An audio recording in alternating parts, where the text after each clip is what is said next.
آج کا سوال ہے، اگر عمامہ یا دوپٹہ کا ایک کنارہ ناپاک ہے مگر نماز پڑھنے والے نے اس کنارے کو الگ کر دیا، دوسرے کنارے سے آدھا عمامہ یا دوپٹہ باندھ لیا، تو نماز ہو جائے گی یا نہیں؟ یہ آپ کا سوال ہوا۔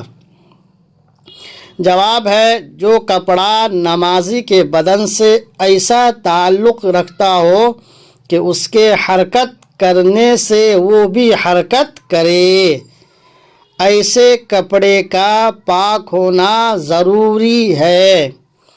چنانچہ اس صورت میں نماز نہ ہوگی، کیونکہ نمازی کے ہلنے سے عمامہ اور دوپٹہ ضرور ہلے گا، اس لیے نماز نہیں ہوگی۔ تو معلوم ہوا جس کپڑے میں نماز پڑھ رہے ہیں اس کپڑا کا پورے پاک ہونا ضروری ہے۔